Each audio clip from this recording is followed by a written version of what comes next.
از ویژگی مهندسم این بود که من اینو بارها گفتم، یه وقت هستش که در مقام شجاعت و اصطلاح مبارزه شما با یک مثلا قلدری با یک دیکتاتوری مستبدی روبرو هستین. خب هرچی مقاومت کنید یا مخالفت کنید طبعا ضرباتی هم یه خورده هزینه هایی براتون داره.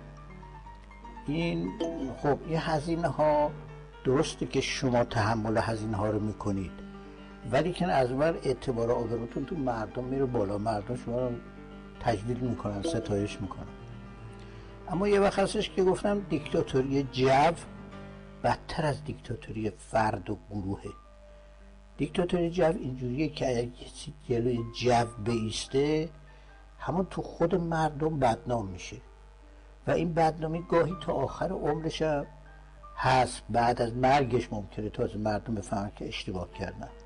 من این نکته که عرض میکنم خدمتتون از همون سالهای 41 42 بود که در واقع این کتابی بود مرحوم کندی نوشته بود که اون موقع که تازه اومده بود رو کار، این کتابش هم ترجمه شده و پخش شده بود به اسم سیمای شجاعان. این تو اون کتاب سیمای شجاعانش حتما آقای رجایی خوندن.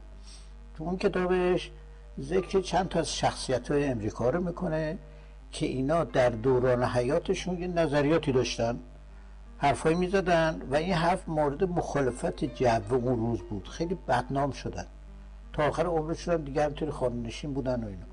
ولی بعد از مرگشون معلوم شد که اینا راست میگفتن، جو اشتباه میکرده. من این ایده رو از اون گرفته بودم. مهندس بزرگوار اهل این بود.